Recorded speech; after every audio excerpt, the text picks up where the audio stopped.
We start off with the Lord's Prayer.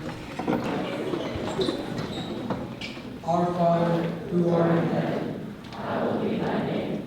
Thy kingdom come, thy will be done, on earth as it is. My name is Christi Zimmerman, and I was diagnosed with ALS in January 2014.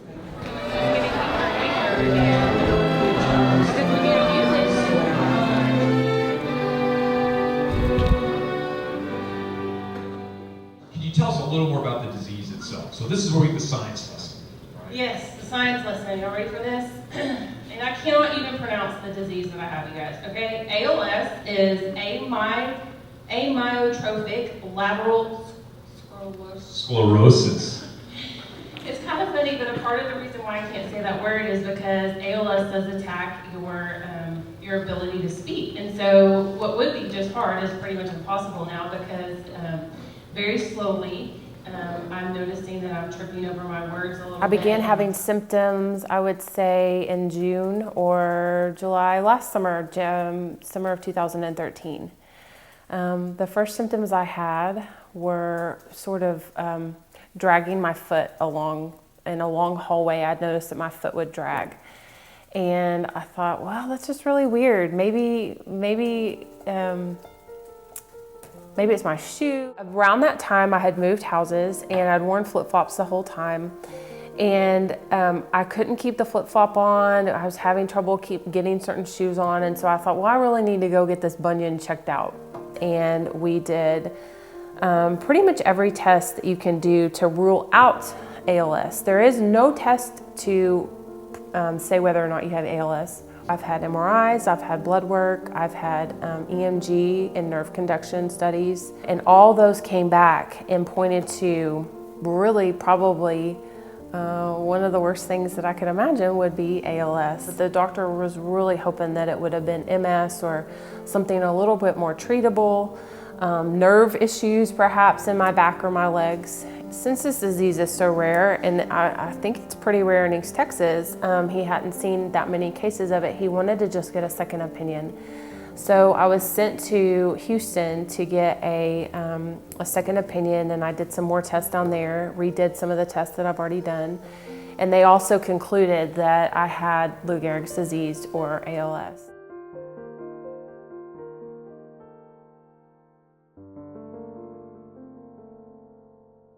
Who knows who Lou Gehrig is?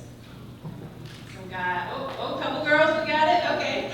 Lou Gehrig was a famous Yankee baseball player many years ago, and he got this disease, and he ended his very amazing career very early, I believe at 34, 36.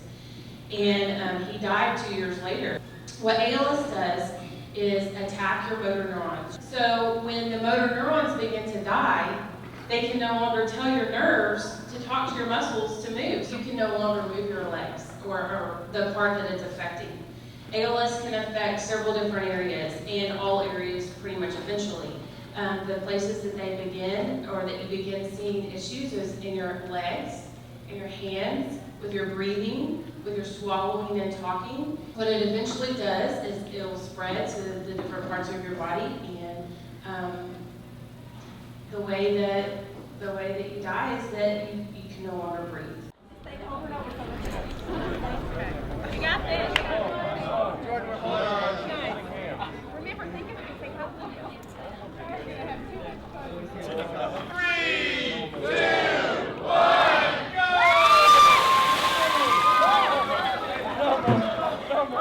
What's my response to the Ice Bucket Challenge? I think it is so amazing. I think that this is a tidal wave of hope that is sweeping the nation, because it's not just 30,000 people in America that have ALS or that are affected by ALS. Their families are affected, their friends are affected, their employers are affected. I mean, everybody that comes in contact with them is affected to some degree, and lasting effects. They get to live the rest of their lifetime with the effects of ALS, while we, with ALS, only live with it for a few years, some longer than others. And so they live with the effects of that for a lifetime. And so It's so important to me to get the word out about ALS, because when I was diagnosed, and even still today, when people see my brace, they ask me, what did you do to your leg? And they expect some great story of saving children or, falling off something amazing. And I tell them I have ALS, and they look at me a lot of times and they're like, oh, well, they have a cure for that, right? Or, oh, how can they fix that? Or they'll just fix you right up. And I have to say, really, no, there is no cure, and they can't do anything for that. And it puzzles people. They're so puzzled by this. Like, how can medical doctors not have an answer? And shocking, it's shocking. The people that do know what ALS is, their face, I know them instantly, because their face, it goes to terror, sadness. I mean, they're just like, grief. They don't know what to say. They don't know what to do, because they know the effects that this disease is going to have on my body and my family. Ms. Zimmerman has 2 kids here. Their family is facing the struggle with ALS right now. Ms. Zimmerman has ALS. And those of you that heard my story, my brother had that disease as well. So it's something that was very important to me. And I know the struggles that families can go through. So I am so proud that we got to team up together and we helped her. And she told us there was a need in her life, that it was getting more and more difficult to walk, and the struggles that she was having with that. So we decided that we would take the money we raised and we would buy her this scooter. So I think we need to see her give it a try. What do you think?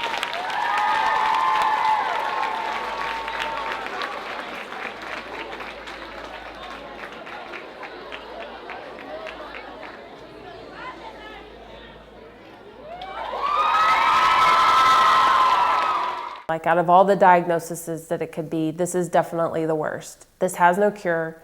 This has a terrible end. And this is going to be so hard on my family. And so every step of the way, it was just, I just had to hold on to God harder every single time. And just dive into the Word, dive into my church, let my church members encourage me and come around me and pray for me, and be on my knees for prayer, because every single step of the way is terrifying. My pastor's wife and friend, Melissa Herring, and I went to Israel and Ethiopia on sort of a bucket list. We want to call it like a life dream list, So we went to serve over there together. We have both been on several mission trips individually, but we had always wanted to do one together. So this just gave us an opportunity to spend time together, to live this life together and serve some people together. I was able to share the message that the Lord has given me in relation to and response to me dealing with ALS. So I was able to share with them Daniel 3, the story about Shadrach, Meshach, and Abednego, and how they faced the fiery furnace when King Nebuchadnezzar told them that they would bow down to his God or they would face a fiery furnace and be killed. And they told King Nebuchadnezzar that we will never bow down to your God, even if it means death. And so he said, then in the furnace you go, and they said, we will never bow down to your God. Our God will save us. But even if he doesn't, we will still believe. And so that's been kind of my my battle cry, is that God can heal me. God can save me.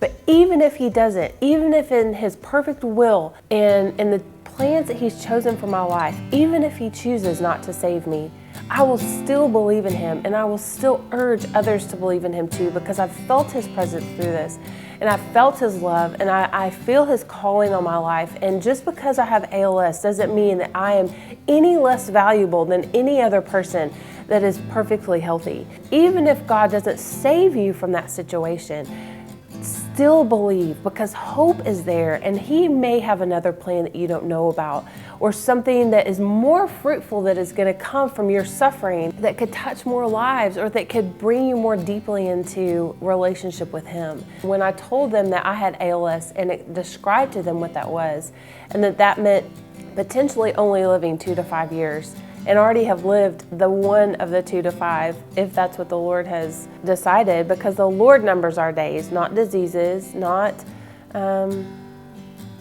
not anything else in this world. The Lord has numbered our days.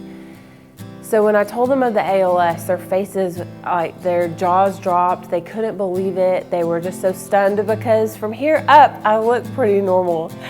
And so I think that the message really, I could really relate to them because I wasn't coming to them with the perfect American life, which I don't think any of us actually have. It just looks like that on the surface. I was coming to them as somebody who has to rely on God just as much as they do. There are many different ways to help people with ALS. Obviously give to the ALS Association, give to stem cell research directly, get in touch with a local boots on the ground type of foundation that's helping people directly with ALS with their needs, medical bills, medical equipment. When you're able to focus your life on the positive, you're able to just enjoy the moment instead of worry about the future. And so the Bible actually says that we cannot add a single day to our lives with worry. And that is so true. In fact, I think we take days off when we do that.